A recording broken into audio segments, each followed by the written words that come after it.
It is a big achievement for the GMC Handwara because this operation was done for the first time. तो यहाँ पे पहले district hospital था, district hospital में उतनी सारी फैसिलिटीज थी नहीं। हमारे डिस्ट्रिक्ट हॉस्पिटल जो हम मतलब वहाँ पे थिएटर चल रहे थे, तो उस थिएटर में ये पॉसिबल नहीं था।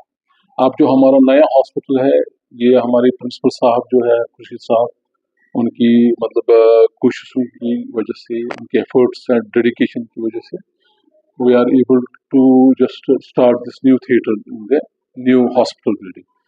तो हमने कल ये पहला ऑपरेशन किया नई बिल्डिंग में। So this was a big achievement for the GMC Handwara as well as for this whole north Kashmir.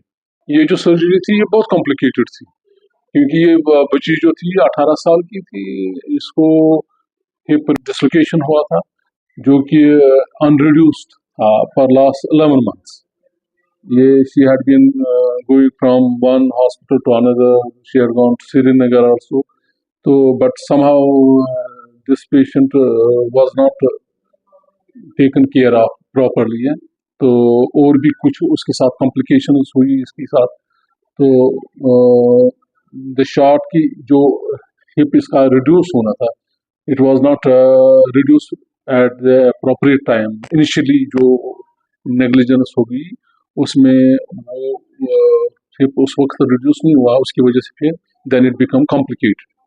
तो अब सिचुएशन यहाँ पे पहुंची थी कि यहाँ हमारे सिवा इसको मतलब इसको जो हमने हिप रिप्लेसमेंट किया उसके सिवा इसको कोई दूसरा चारा नहीं था, क्योंकि इसका जो हेड था दैट हैड ऑलरेडी बिकम अवास्कुलर, उसमें ब्लड सप्लाई नहीं चल रही थी।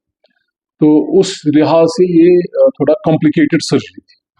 तो यहाँ पे इस हॉस्पिटल में ऐसी सर्जरी होना ये बहुत ही बिग अचीवमेंट है।